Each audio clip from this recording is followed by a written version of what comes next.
Welcome to Witch Hunt, the podcast that delves deep into the haunting world of historical and contemporary witch hunts. I'm Josh Hutchinson. I'm Sarah Jack, and today we bring you a profoundly eye-opening episode that ventures beyond the usual narratives. Witch hunting dates back thousands of years. And witch hunts have never stopped. In this episode, we will learn about harmful practices related to accusations of witchcraft and ritual attacks, which covers both witch hunting and violent assaults on persons with albinism. We will be joined by Ikponwosa Ero, former United Nations independent expert on the rights of persons with albinism, who has been instrumental in elevating international advocacy against harmful practices. IK's story is not just a narrative, it's a testament to resilience, advocacy, and the relentless pursuit of justice. Ik will walk us through the basics of the situation and share what has been accomplished so far. We'll learn why she is optimistic about the future of anti-witch hunt advocacy. She will outline the next steps we can all take to further advance the issue and bring it towards resolution. Stay tuned to learn how you can get involved. We welcome Ik Ero, a legal professional who served as the inaugural United Nations independent expert on the human rights of individuals with albinism from 2015 to 2021. With over a decade of experience in international human rights research, policy, and practice, she has actively collaborated with various global organizations and governments. Her contributions include influencing over 20 resolutions at both the African Union and the United Nations addressing the human rights of individuals with albinism and combating harmful practices. Notably, Ik played a pivotal role in shaping significant international initiatives such as the African Union Plan of Action on Albinism in Africa and the Pan-African Parliament's guidelines on eliminating harmful practices related to accusations of witchcraft and ritual attacks. My name is Ik Ero. My full name is Ikponwosa Ero, which is a Nigerian name, and most people struggle to say it. So they can say Ik, which are the first two letters of this very long name. I am Nigerian by birth, origin. I grew up there, immigrated to Canada, and as a teenager with my family, and have basically spent the rest of my life based in Canada while traveling around the world in various capacities. I am a lawyer by training. I have spent the last 15 years or so doing human rights law and advocacy around the situation of people impacted by albinism. And that's how I came across the issue of witchcraft accusations and ritual attacks, all of which collectively are known as harmful practices. What is the nature and scale of the problem of harmful practices relating to accusations of witchcraft and ritual attacks? We believe we're talking about tens of thousands of people impacted, and that's based on the data we have. We spent nearly 5 years gathering data from around the world, not just the continent of Africa, but also South America, and to a lot of people's surprise, North America and Europe. Why these are important is that countries where practices, harmful practices like these are rampant, have immigrated and taken the problem with them, because ritual attacks and harmful practices related to accusations of witchcraft is a mentality, it's an issue of a mentality and a system of belief. So that can easily be transported with a person. So across all those countries, and even in the Pacific, Papua New Guinea, and the small island states in the same region, we were able to gather tens of thousands of data. It's monumental because this is data that we pulled together using a small team and just looking through media reported cases alone. That's the tip of the iceberg, we think. Would you be able to tell us about your experiences with the United Nations? Sure.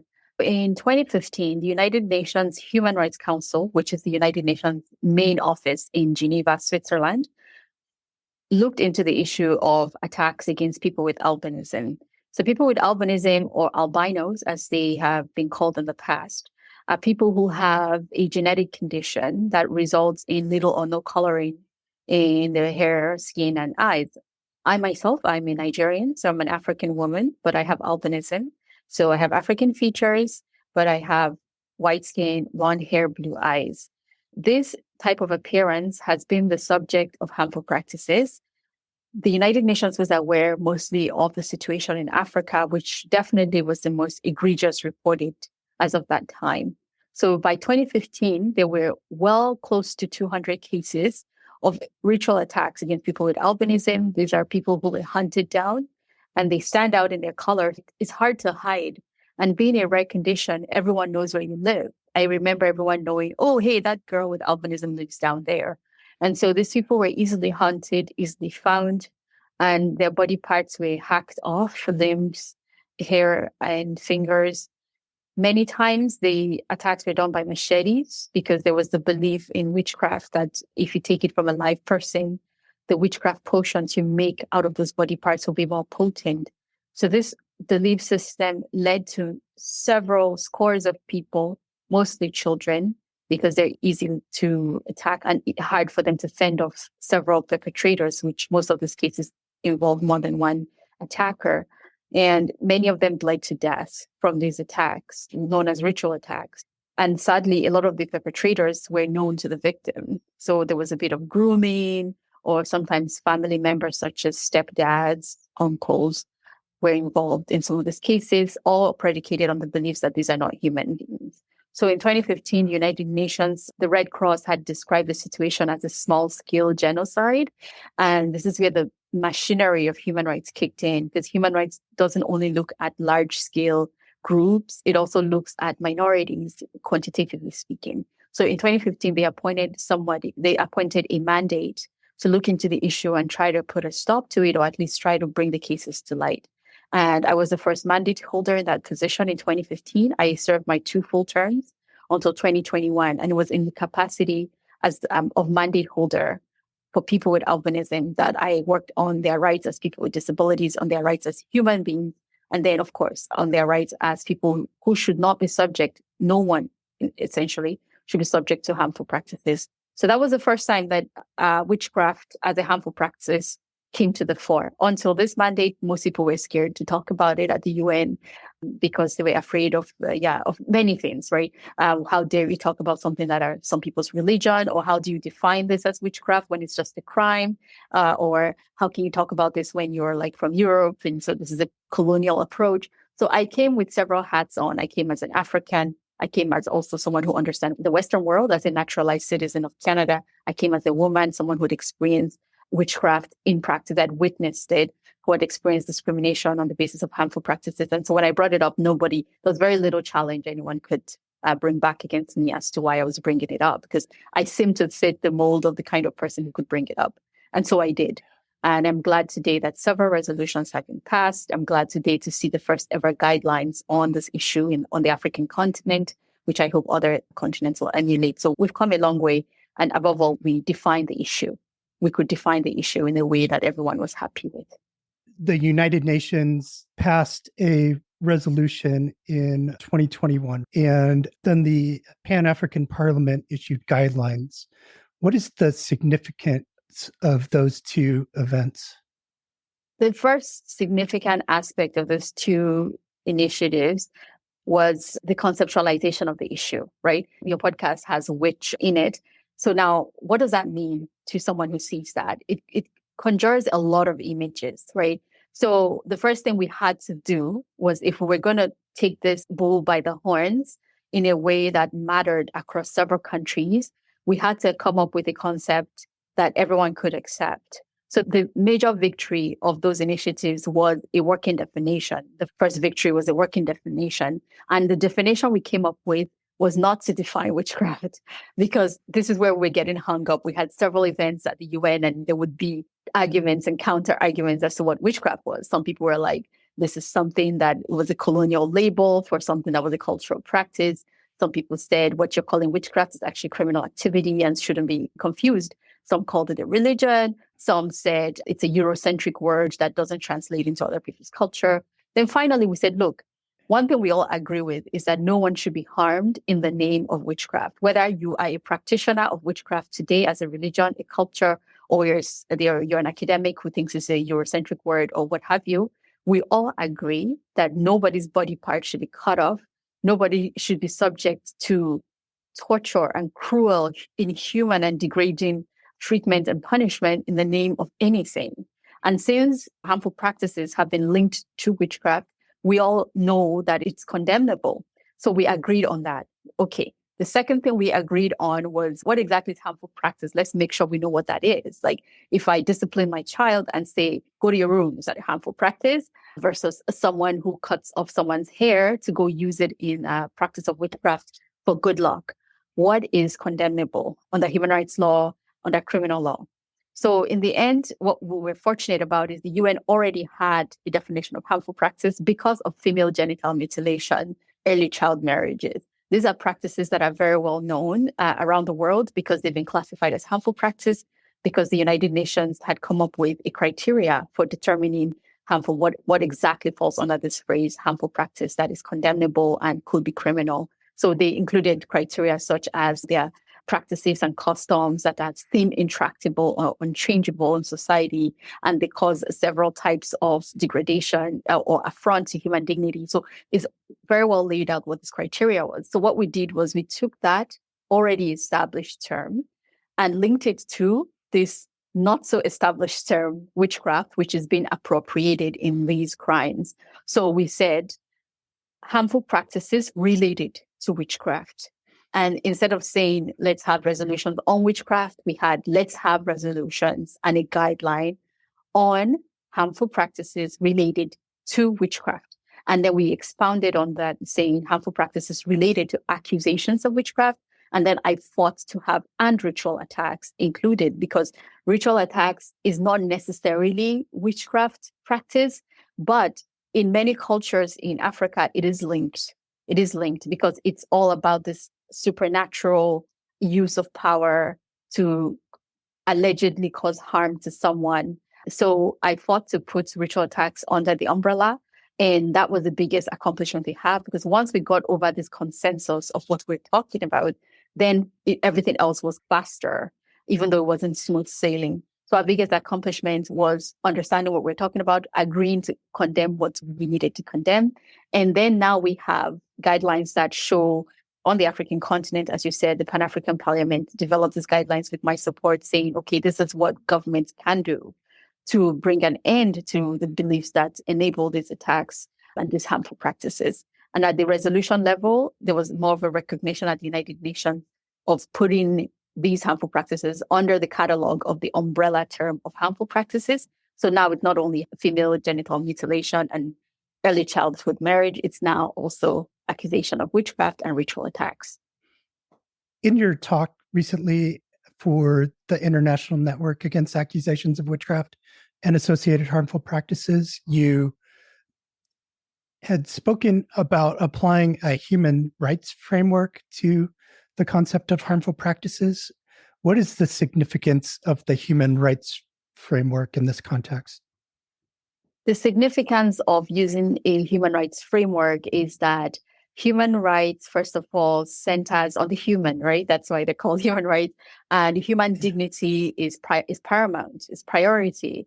For instance, I'll give you an example. So I've had good arguments with colleagues who work in the scientific aspect of albinism research, and trying to work with them to understand the human rights frame and to see if they could interface that in their work. Because if you're studying the genetics of albinism, the human being becomes an object of your study. Doesn't matter what your study is doing to them, doesn't matter what impact your study will have on them. Of course, there's ethics and all that. But what I mean is, usually people have complained to me that, oh, this researcher came, interviewed us, and we had no idea what the research is being used for. Now the researcher is following his own research ethics, but he hasn't involved or engaged a person as a human. There's no centering of the person. So the person is an object of study. Whereas in the human rights framework, you are obligated to do more than just research ethics. You have to consult the people who are the objects or subjects of your research. You have to help them to participate in it in a meaningful way, have to consult them in a meaningful way, and try to report back in a meaningful way. All of this in understanding that their human dignity is equal to yours. And just because you are working at this level doesn't make them any more or less than you in dignity, or more or less deserving of the information that you're working with. So that's one of the important parts of bringing the human rights frame into this work. But even more profound, I think, or even profound in another way, is the need to consider all the rights of people involved. So if I say this is witchcraft practice, yes and no. In many cases, you have to really tease it out. So for instance, I was in Tanzania visiting as the independent expert on an official country mission. And I had a meeting with so-called practitioners of witchcraft. And they said, look, we're actually practitioners of traditional medicine. Some of our members go off to do questionable things, and that's what you could call witchcraft. But we are not witches. We don't practice witchcraft, but we understand there's an overlap between what we do and what some of these other people do. And so there's a lot of confusion. So the human rights approach allows you to say, okay, these are traditional medicine practitioners. We need to respect their rights. Or these are witchcraft believers. They don't have any ritual practices that are harmful. They're just like Wiccans or neo-pagans. They just have a religious belief. So we need to respect their rights to religious freedom. And then classify the next group. Okay, these people practice these cultural things, like they kill a goat and use the blood on some of the children in the village, which I actually participated in as a child with my grandfather. Is that witchcraft? Some people would say yes, like some of the nowadays Christians would say yes, then some people say no. But I have a right. My grandfather has a freedom of religion, which is protected by his human rights. So the importance of this frame is to protect everyone in the discourse and the discussion, and to make sure that in trying to solve one issue, we're not creating another one, which tends to happen, right? So human rights mitigates this risk. And that's why I believe that frame is important if we're going to ensure that when we're trying to resolve these issues, we're at the very least protecting other people's rights or acknowledging them because they already exist, right? So this is why it's crucial to bring in this framework, even in other perspectives. I heard you say earlier that human rights has started to protect not only grand scale groups, and sometimes these misunderstood and vulnerable people may fall into these less noticed categories. So this is very significant.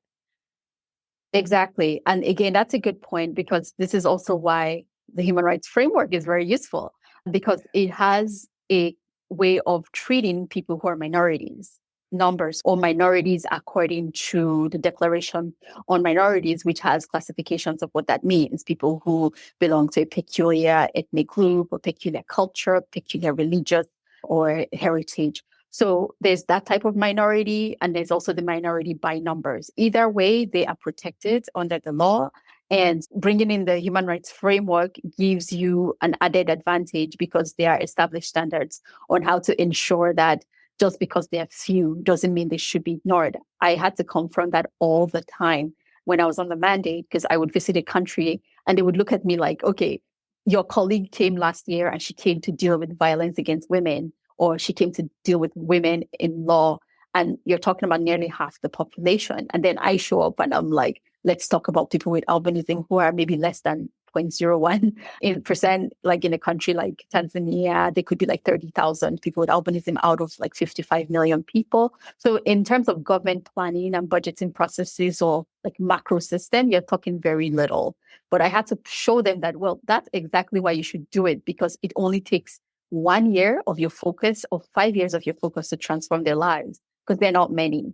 So I flipped it back for them, or I would remind them of their obligations to do more, because the UN Sustainable Development Goals, which replace the Millennium Development Goals, has a pledge, a central pledge that says leave no one behind, especially those furthest left behind. So you as a country have made this pledge, according to United Nations publications you have, to make an effort, because the MDGs helped everyone in an aggregate, but the ones who were not reached, again, the smaller groups, minorities, those on the margins. So the SDGs is trying to correct that. So I brought up all these arguments through the human rights framework to make sure that safe and harmful practices were acknowledged and at least some responses put in place. You spoke about human dignity. Is there a definition for that in international law? That's a good question, Josh. I believe I saw something explaining what that was. I don't have the exact wording in my memory, but I can paraphrase that. It said something about the worth of each person that was inherent to them by the nature of them being humans. So essentially it means once you're a human, you have this inherent worth that nobody had a right to take away from you, and you have no right to take it away from anybody else. So that's the simplest way I can put it from memory. Thank you. It came up yesterday what dignity every human is worthy of. We needed a definition to help understand what every human should expect as a minimum in regards to how they're treated. There were a couple of things that you spoke of in the video about the human rights framework and harmful practices concept. You said culture and tradition can never be an excuse for practices that are harmful, and freedom of religion or belief does not extend to actions that inflict harm on others. On the first point about culture and customs do not justify any harmful practice. This is a principle of human rights. One of the principles of human rights is the universality of human rights, which means it transcends local contextual factors. Human rights is very much linked to human dignity and gives expression to human dignity. You are worth this because you're a human being, and everyone has the same worth in that regard. And so now this right is going to express how you live out your dignity, and it's going to express how others live out your dignity. You have a right to move, to be mobile. You have a right not to be discriminated against. All of these are linked back to your human dignity as to what the minimum, as you said, or that's minimum expectation from other people to have a life that is free, fulfilling, and without unnecessary hindrance. So essentially, the universality of human rights explains what I just said, but also takes it further to ensure that when people object and say, this is how we've always done it, or this is what we've always believed, or this is our culture, human rights says, that's all well and good, but the human dignity of the person you're harming takes precedent. It takes precedent. So even though we respect your culture and you actually have a right to it, this person's life and their flourishing and their protection and their right to peace takes precedent. And that's why, even though there's always a controversy about a hierarchy of rights in human rights discourse, the truth is there is some degree. There's just no way. After all, the right to life cannot be compared totally with your right to practice your faith, or your right to life cannot be compared to, say, the right to health, let's say, even though they're very much linked, right? So you can think about rights in that sense, that there is a hierarchy, and sometimes you have to struggle to make sure someone has the right to life. They have to be protected, because without the right to life, they can't talk about right to employment. You wouldn't be alive to work. Because of that, even though people have a right to their culture and to their beliefs, they and most people do recognize that at the end of the day, making sure that you are not cutting off people's body parts takes precedent over those. So that's one thing. And then the other thing you had said about freedom of religion and beliefs, that those are rights that do not extend to harm. Yes. So this is another tricky area. And thankfully, the UN has hashed this out. They have a committee on civil and political rights that have written very useful comments on this. And what they said very clearly was everyone has a right to religion or belief or lack thereof. But in holding those beliefs or lack thereof, you have to be aware that those will stop the moment you start to create harm on other people. Now, especially harmful practices. So this is why harmful practices also had to be defined, because what do you say if somebody goes to, like a Pentecostal Christian goes to their pastor and says, my husband and I think he's possessed, right? Can you exorcise him? And they start to exorcise him Pentecostal style. He falls on the floor, his head is being lambasted, and he looks like in a very bad state. Does that become a harmful practice? So this is why harmful practice was already defined, because in this situation, it may not, you may be able to argue that it's not. And so, however, if someone else brings their child, and these are all based on real life stories, someone else brings their child who is autistic and they don't understand it's autism, and say this child is bewitched, he doesn't speak, but when he does speak, what he says is unnaturally correct. Now the pastor says, oh, I got the spiritual vision that this is a supernatural child who's a witch. Now let's put a nail through his head, or some really abhorrent act. Is that a harmful practice? Probably. So I think that religious practices, people are free to believe what they want, but they have to stop where it causes harm. And a lot of that is the use of their common sense, irrespective of their criminal law, to know where harmful practices begin, and also to follow like human rights criteria as to what is harmful practice. Not always easy, but this is the working definition, and how to respect other people's human rights or balance rights so that in a way everyone is protected while doing what they want to do. We have this saying in the States that my right to swing my arm stops where your nose begins. And it sounds like applying the same thing to religious and spiritual practices, that it's great that you're practicing what you believe in up to the point where you start to harm someone else. That's a good summary of the whole extrapolation I made. But one thing I should say is that it remains challenging is, what if because we know there are some conditions that tend to lead more to these types of harmful practices than others. So what if the condition is somebody's belief is in witchcraft? They don't necessarily do it, but they believe in it. For instance, someone might believe that a person with albinism's body parts can bring good luck in witchcraft potions, right? They haven't done it, but they hold the belief, right? There are some arguments. Some people think that when we try to mitigate this problem, we should go after these beliefs and tell them it's not okay to hold it, even if they have a right to hold it. Whereas there's another school of thought that says it doesn't matter, as long as they don't act on it, they can think whatever they want. But the former school of thought is like, if you let those thoughts flourish, one day it's going to burst out. So there's a lot of schools of thoughts as to how to react to these things without harming people's human rights. There's some complications that we will sort out in practice going forward. Thank you for all your work.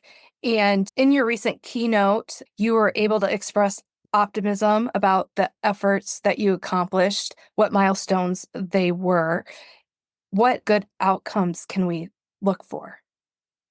I believe that we now have a small movement, whereas before there really was not. There were reports of these harms in a scattered and ad hoc way.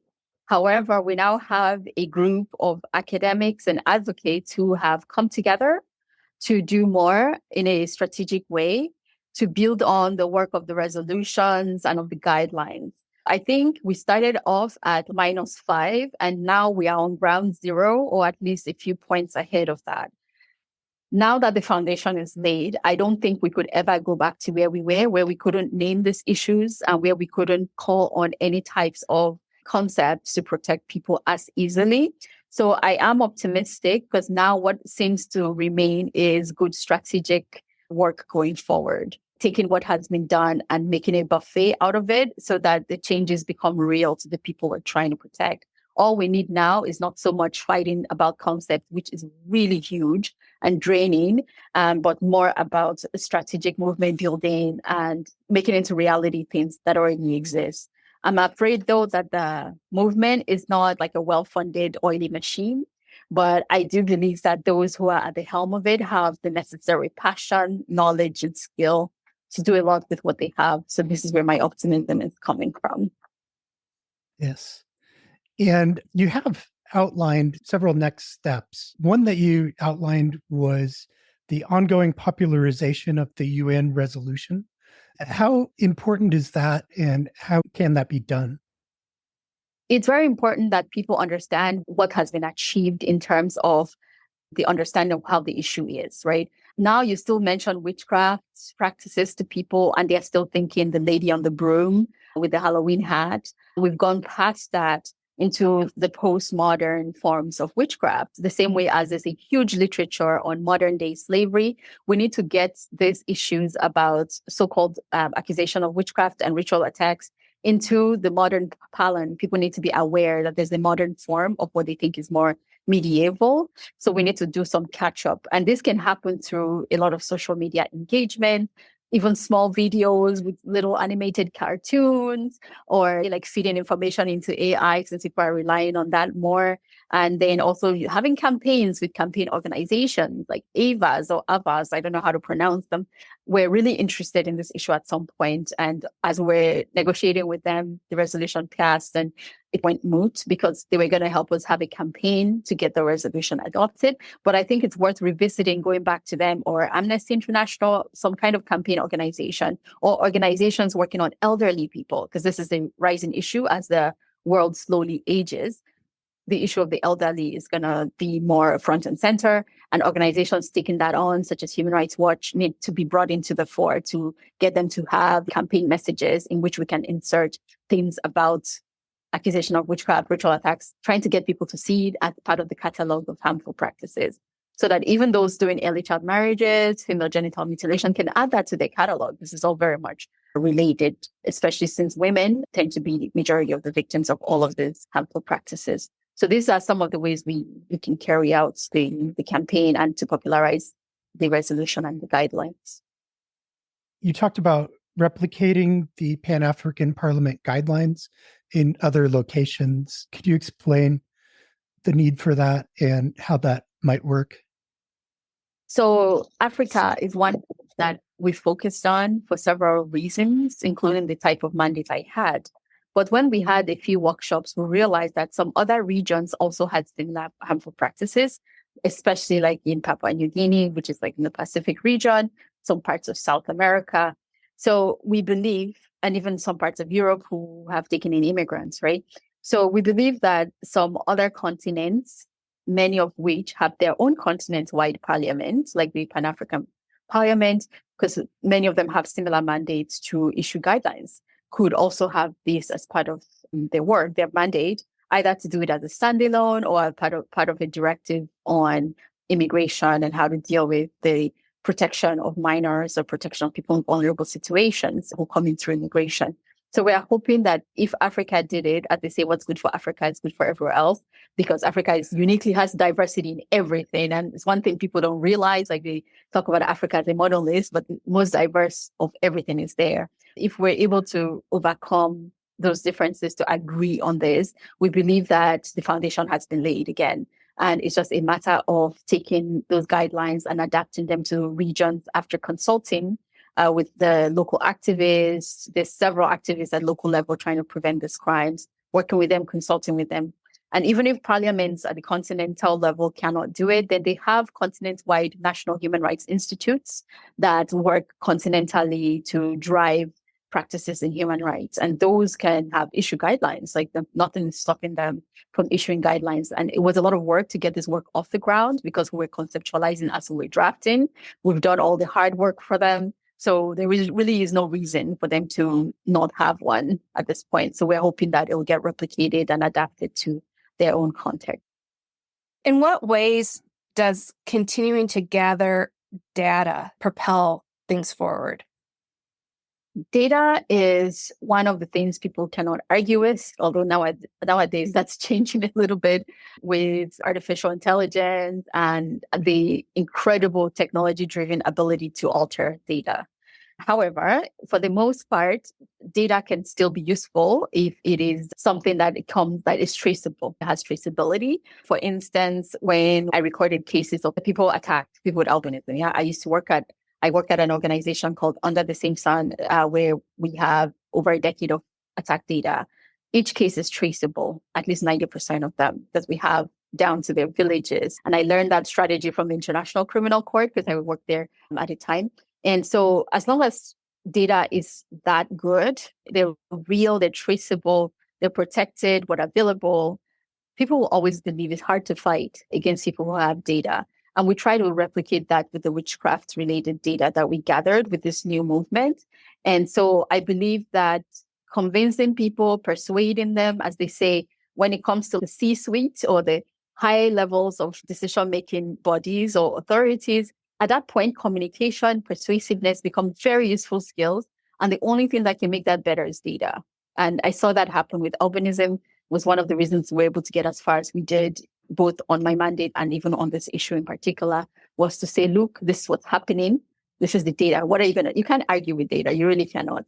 At the end of the day, it's an objective signal of what needs to be done. And I cannot underscore how it's some places outside of Africa have very few data available because many people are not collecting them. I would say aside from data being necessary in general, some regions are behind in getting the data that we know exists. We just need more hands on deck, more researchers to pull out more data from regions outside Africa as well to show that it's more of a global issue. And you've spoken of the need to engage grassroots organizations in their efforts. What are the benefits of working with grassroots organizations? Yeah, so this ties into the data issue as well. If someone from Papua New Guinea is able to find data and report that data to, say, an authority at the UN, it's very powerful because she's on the ground, the official is not, and she can trace the case. And many times at the UN, when cases are reported there, the person reporting them even gets the consent by signature of the victim or their family members if the victim is unable or deceased to sign the consent. So it's so raw. Like I got some forms where I could see the signature of a victim who was still in a hospital saying this is what happened to me. So it's very important that people who are really on the ground be involved because they not only help with data, they also bring some level of authenticity that cannot be replicated by just doing research on the computer. And also bringing them into the forays of this.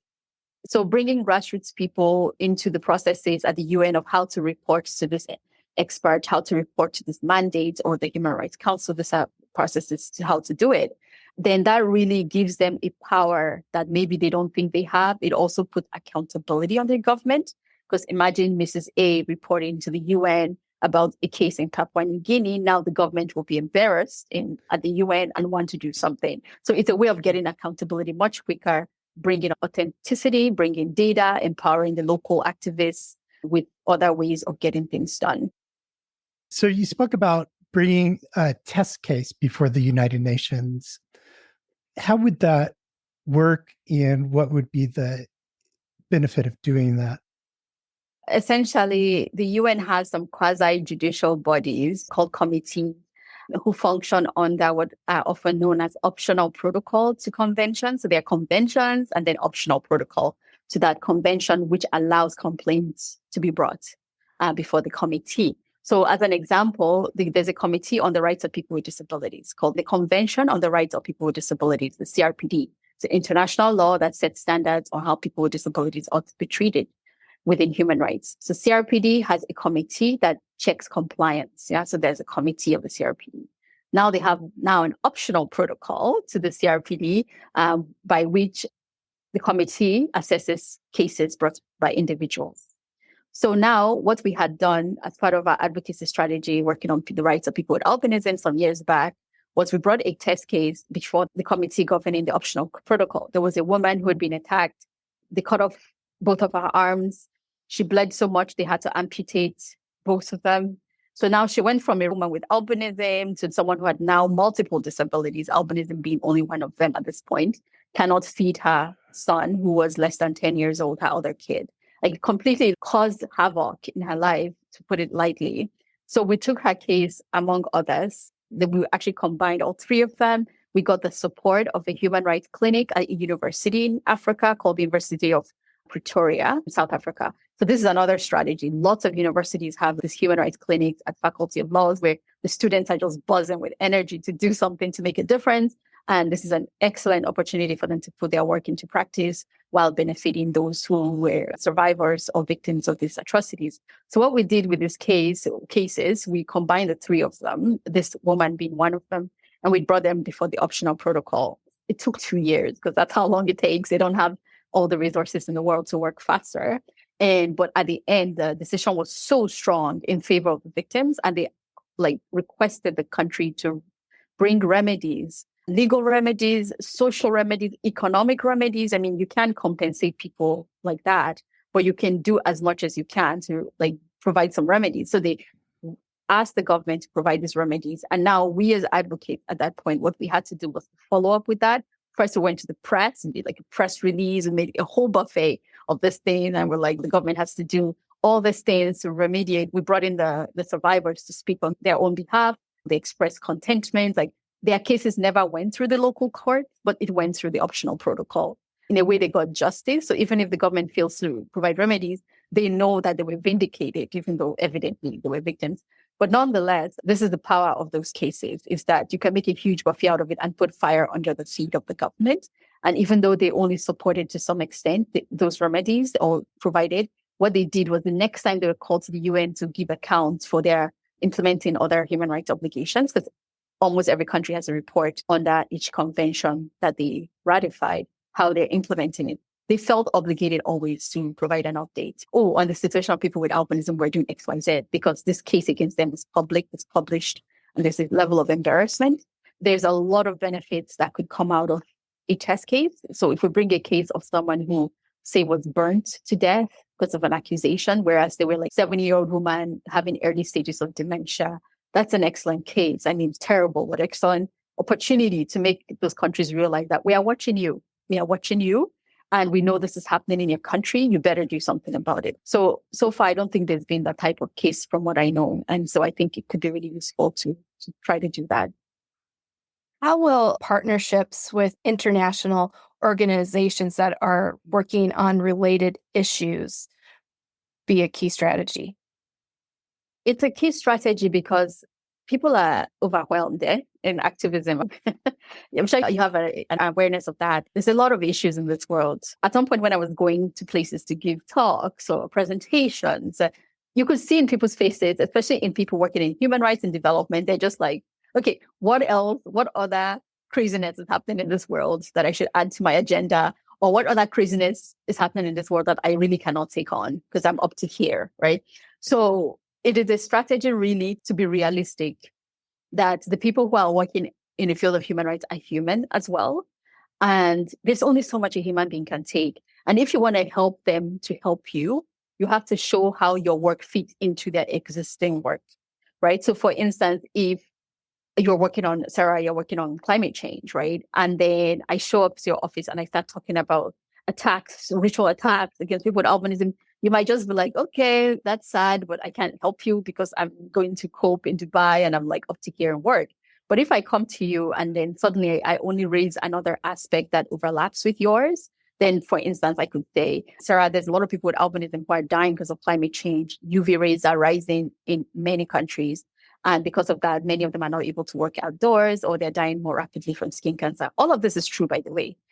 Suddenly you're like, oh, I could actually say that. I could put a line in my report or I could mention that. So I'm just saying that if we want to help people who are working in this space who are mostly overwhelmed, we have to find a way to make it easier for them. And one of the ways to do that is to show them, hey, you, Josh, you're working on the issue of children stuck in armed conflict. How about you also mention next time you're presenting to the big guns, children who are accused of witchcraft? Because in some of these camps where the refugees are staying, you have received reports of witchcraft accusations and harm has been done. And then Josh can include it without us driving him crazy with adding more issues to his plate, right? So it's really a strategy, I think, that is more humane, more respectful of the reality of what our world is and of the stress levels that are rising among development workers. Why is it important to participate in dialogue on climate change and climate justice? Good. So this is related to the issue. One aspect about so-called witchcraft practices or accusations of witchcraft is that they tend to go up when there's like socioeconomic pressures. So the literature is rife with data showing that when there was a drought or a famine or some kind of economic collapse, accusations of witchcraft went up, especially in rural areas. And this is not only Africa, we get some of the reports from the Pacific. So it's very important that when these socioeconomic shocks happen, there has to be a strategy to mitigate people suddenly finding the causes of this pandemics or disasters, right? Because usually it's, oh, wait, let's go see the witch doctor. Why do we suddenly have a famine? Why did all the crops die? And then suddenly they're like, oh, is that old lady who lives alone down the street? It's just her and 10 cats. She doesn't even remember her name. She must be a witch because sometimes she gets up at night to dance alone or whatever. And everyone goes there and then they do whatever to the poor woman. So climate change is a source of a lot of disasters that impact people, not only in terms of their farming, but all their socioeconomic activities as a whole, because we know there's an ecosystem. So when something goes wrong, prices go up, something else goes down elsewhere. the idea is to try to bring in the issue of accusations of witchcraft and ritual attacks as harmful practices. People speaking about climate change should be aware that the groups at risk, because they have a list of groups at risk in climate change, such as small island states who often have natural disasters.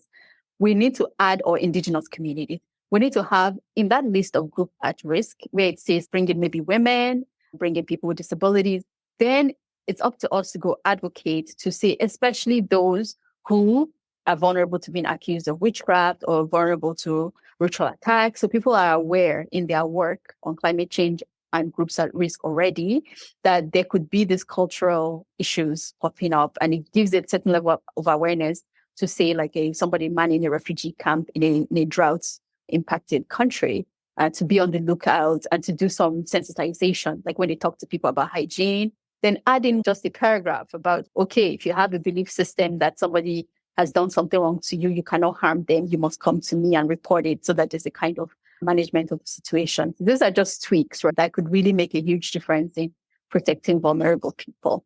My point of bringing up climate change was just to advocate to those doing that work already, to bring their awareness that this could go up, these harmful practices could go up with the pressures brought about by climate change. The mutual realization of human rights goals can come from strategic cross-movement approaches. Can you tell us about that?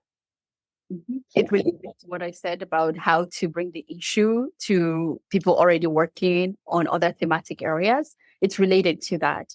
But this one maybe is even deeper in being more strategic is, for instance, we saw in our data a very high number of women victims, right? There's a lot of men as well, but the women and children are more striking. So it could be beneficial to go work with the huge movement, feminist movement. They're huge, they're powerful, and they're representing half the world. So they have a huge platform. It could be beneficial to go into those spaces. So when they have the large conferences on women, which they do in New York every April, or other similar events that bring in women from around the world, it could be beneficial to join another organization to have a panel to talk about, let's say, another big issue like elderly women, right? Because to talk about a very small issue is very hard in such a big space. For instance, we can go to the conference on women in New York in April and have an event, like it's what they call a side event. So these are the events around the main event, which many people attend, a side event with another prominent organization, and say, let's have an event on elderly women. This will interest everyone because almost everyone will become an elderly woman who is already a woman. Have this event and then say, you, maybe Human Rights Watch, you already have a portfolio on the elderly. Could you be one of the speakers and speak about your work? Then I will come and speak about women who have been accused of witchcraft and their vulnerability with economic shocks going on right now generally, and with climate change. This event will attract people working in the area of women, elderly people, and they have such huge access not only to resources, but also to the change-making halls, right? So imagine them listening to you talk about harmful practice, accusation of witchcraft, just adding one line of those things into their reports. People don't realize, they think, oh, it's just writing. It makes a huge difference. We've had people receive protection in United States courts because of one line in a UN report, because it gives the credibility to a situation. So it's less anecdotal and hearsay. And it also gives lawmakers and policy the grounding upon which to allocate resources to respond to these issues.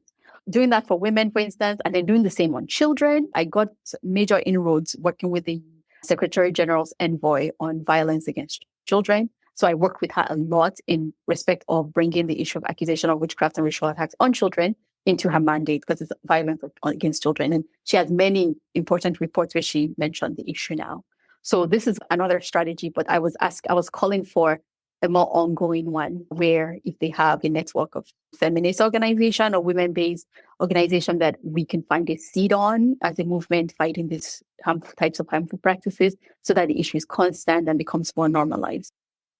I do look forward to a time when we will also have a day, like an international day. I believe it's been celebrated informally, which is a good start already, sometime in August. I hope that day becomes formal, or at least be more celebrated by people who are at the grassroots level anyway, before it becomes concretized in a formal way, as a way of aggregating our solidarity and bringing more awareness to the issue, because one spark really can be the source of protection to someone in the future from these harmful practices. And now for an End Witch Hunts special report. End Witch Hunts is a 501c3 dedicated to raising awareness of harmful practices related to accusations of witchcraft and ritual attacks. Mary, Sarah, and I are on the board along with Beth Caruso and Jen Stevenson. Mary and Sarah join me now to discuss what we've just heard from IK and what it means for us as hosts and listeners. Now that we've heard what can be done, we can do it. What are your general impressions from the interview? One of the first things I took away from it was that purposeful action from the right person at the right place can make a huge difference. The work has begun. I think that we can be excited and have confidence that this train has left the station and it has a destination. And I like how she says that the goal is not to achieve the end result quickly, but carefully and methodically as part of a team effort through education, relying on data and human experience. She brought up how in addressing one problem, you can't create other problems. You have to respect everyone's human rights throughout the process.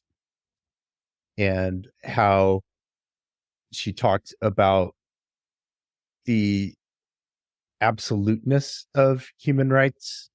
They're not relative to traditions and cultures. I think there's a takeaway here with teaching all ages about human rights and human dignity, but especially the young generations, despite the variance in religion, cultures, this absolute value of the dignity of humans is something that means no matter the environment or the curriculum or the framework of education, this can be there. It's a fundamental that needs to be prioritized with children. Sometimes we look at this young generation and we talk about how they don't see all the things, all the negative things that humans judge later in life. So if children are really starting out just seeing another child and then we educate them about human dignity, that's a really strong starting point. Human dignity should basically be the foundation and guiding light for every decision that we make, and everything we do interacting with other people should be in support of their dignity and our own dignity. Use your voice and your platform, whatever that is, to raise awareness about the crisis. Read and share UN Resolution 47.8, elimination of harmful practices related to accusations of witchcraft and ritual attacks. The link is in the show notes. If you have a show, if you do a radio show, a TV show, if you make documentary films, if you're a journalist, if you have a podcast or a blog or any way of spreading, communicating, maybe you write a column for the newspaper or something like that, any way that you can spread the word, please reach out to us and we can put you in touch with these advocates, and you can share what the advocates say, the people who are on the ground doing this work, intervening, as has been said, to save lives. If you work with a human rights organization, whatever the primary cause that you're devoted to, consider if there is overlap with harmful practices and consider how you can include these practices in your messaging. Violence against witches is violence against primarily women, children, senior citizens, persons with albinism, persons with disabilities, indigenous persons, persons of a lower caste or class status, and members of other disadvantaged and vulnerable communities. For example, if you're working against gender-based violence, know that women are the primary targets of harmful practices. Absolutely. And if there is this component in your writing, your social media, your speaking, If you're looking for a human rights effort to support, this is the one, because it does have this intersection with violence against women and children. Violence against other vulnerable people, people with albinism. Elder abuse, or people that have Alzheimer's disease, or anybody like in the aged community, because we know now from our other friend and advocate, Dr. Leo Igwe, that those people are vulnerable and have been accused of quote unquote witchcraft because their communities don't understand what is medically happening to them. I encourage you to read the documents that we're talking about today.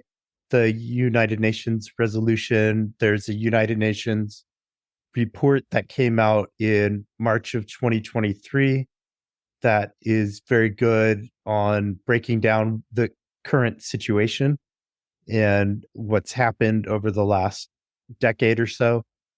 And I encourage everyone to read that. Also to read the Pan-African Parliament Guidelines and the Papua New Guinea Sorcery Accusation Related Violence National Action Plan. Those will get you informed on what's being done and what kind of activities are needed in a little bit more detail. Use your voice and your platform to share the documents. Encourage the leaders of your nation and regional human rights apparatuses to adopt similar guidelines. Links to all of these documents are in the show notes. And find a grassroots organization in your area that's working to prevent harmful practices. Get involved that way. Links to those are in the show notes. We have links on inwitchhunts.org to other organizations that are involved. So you can work on the ground where you are with local advocates, or you can work virtually the way that we do from afar. Wherever you are in the world, you can help. And wherever you are in the world, you might start noticing harmful practices in your own area now that you're aware of what they are. So report on those and share those and tell us about those. Thank you for listening to Witch Hunt. Join us again next week. Subscribe wherever you get podcasts. Visit witchhuntshow.com. Remember to tell your friends about the show. Join our efforts to end witch hunts. Visit endwitchhunts.org to learn more. Have a great today and a beautiful tomorrow.